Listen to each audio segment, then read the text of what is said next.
The Fourth Voyage of Sinbad from the 1001 Nights. Hello, this is Elizabeth, and I'm here with the fourth adventure of Sinbad. As a word of warning, the story is rather dark and scary in parts.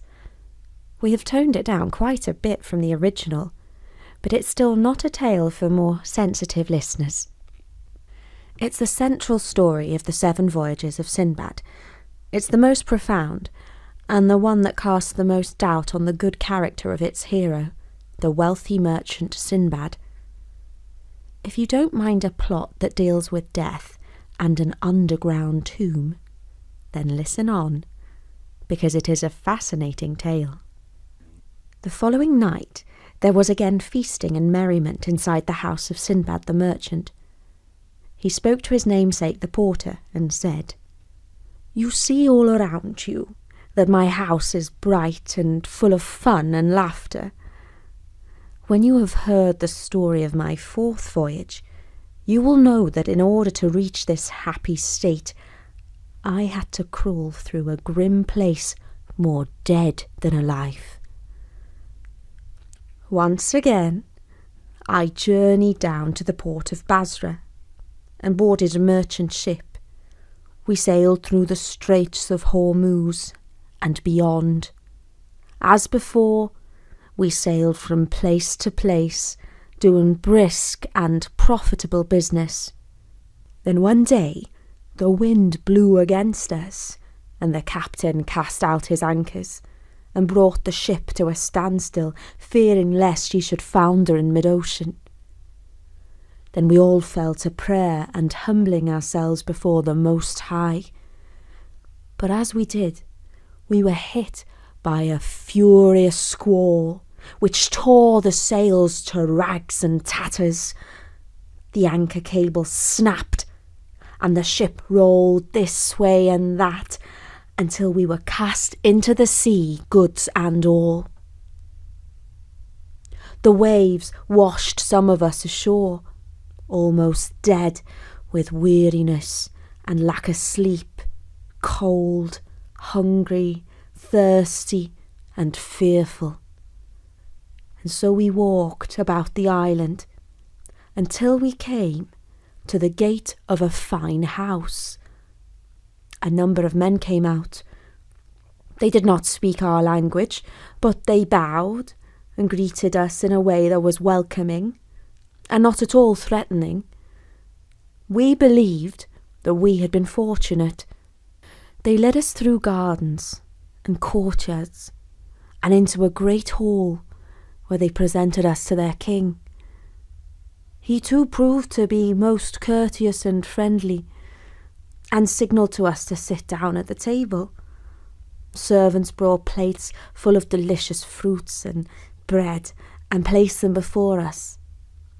Our men began to eat, but they had forgotten their good manners. They could not help themselves, but they greedily grabbed more and more food with their hands and stuffed it into their mouths. They chomped and slathered like animals. This rude behaviour was most unusual in them. It was as if they had been possessed by an evil spirit. Our hosts did not seem to mind.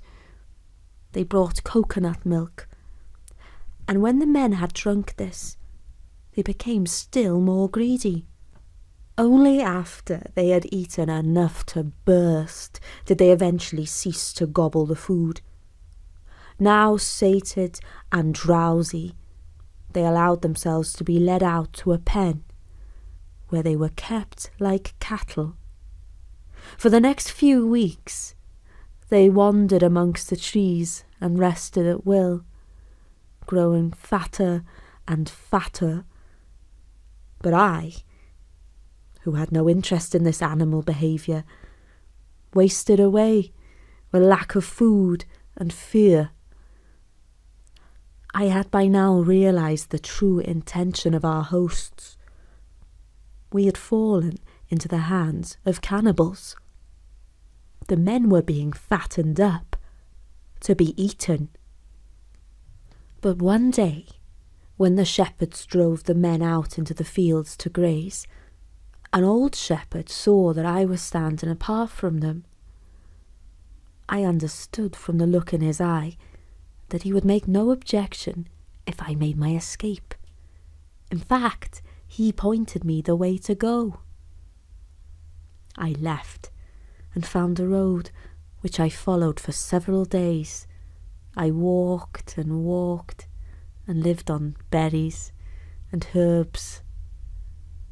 Thanks to Almighty Allah for all his favours, I eventually saw the walls of a magnificent city. When I was close to the city, I fell in with some travellers who asked my name and where I was from. When they heard how I had escaped the cannibal's farm, they marvelled and said that my story proved the greatness of Allah. Fate had once again favoured me, for these people were well connected and promised to introduce me to their king. We entered the city, and I was impressed by the fine houses, the prosperous people, and the markets well stocked with food. I saw that all the citizens, great and small, rode fine horses, high-priced and thoroughbred, but oddly, they lacked saddles. Well now, I thought, these people lack for nothing but a comfortable seat to travel on. I see a gap in the market, a fine opportunity for a man of business to make money. When I met the king, he received me kindly. I told him my story, and he listened with great interest and amazement.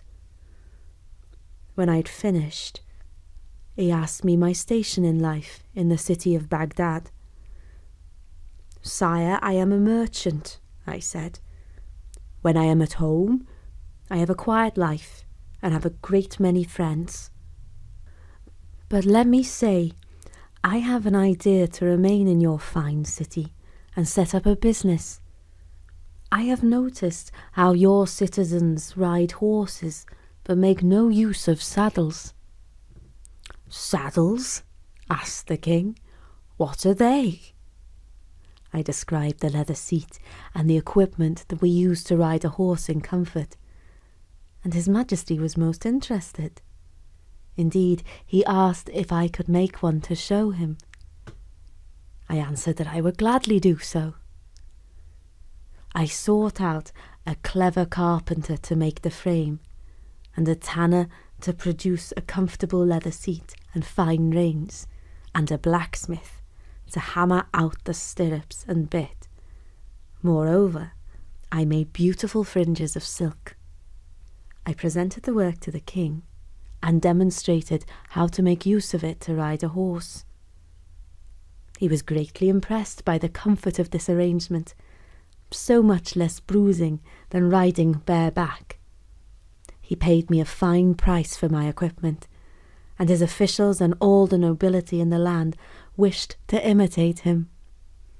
A great number of wealthy people ordered saddles and horse equipment from me, and I soon became quite wealthy.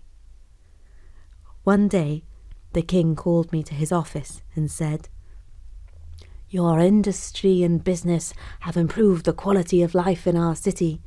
I have in mind to reward you with a beautiful and wealthy wife, so that you will wish to stay in our country and continue your work." So, he summoned the Prime Minister and witnesses and married me straightway to a lady of a noble family, the flower of an ancient race of beauty and grace, and the owner of farms and estates and many houses. I said to myself, when I return to my native land, I will take her with me. But I should not have tempted fate, for no one knows what destiny has in store for them. From then on, my ease and prosperity, already great, continued to grow. Then, about a year after I was married, ill fortune struck my neighbour's house. My friend, who lived next door, lost his wife to illness. He was beside himself with grief. I said to him, "Do not mourn for your wife, who has now found the mercy of Allah.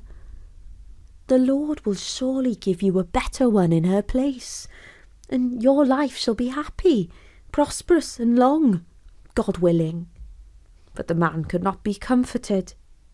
"You are a stranger here," he said. "You do not yet know all our ways. This very day they bury my wife. They will bury me with her in the same tomb. It is our custom that if a man dies first, his wife is buried with him. And if a wife dies first, her husband is buried with her." And then I understood why my neighbour could not be consoled. The women of the house dressed the wretched man's wife in her finest clothes, and decked her in her richest jewellery with gold and diamonds. Later that day, soldiers took husband and wife on their last journey to the tomb. They set aside a great stone, and first lowered her down into it.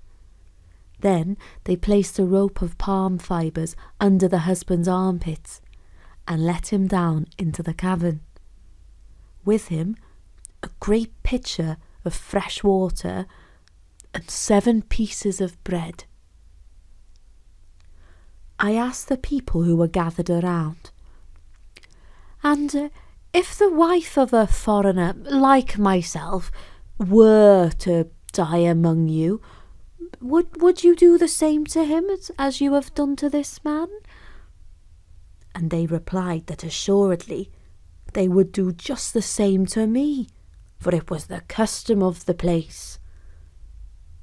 I feared greatly when I heard those words, but I remained in my comfortable house with my agreeable wife. Then, a few months later, she sickened and took to her bed. I prayed to Allah, who is merciful, for her to get better soon.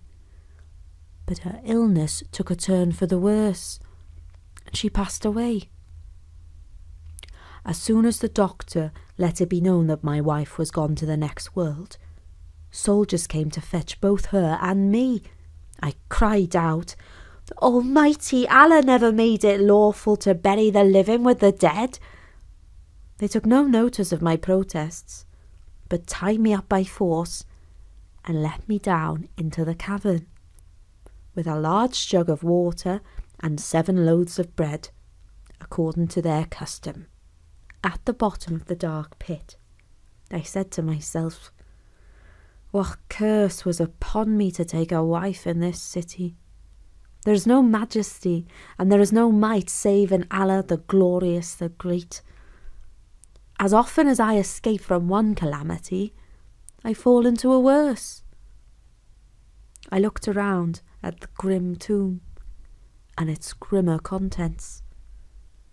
Even in this terrible place, the will to live was strong inside my heart.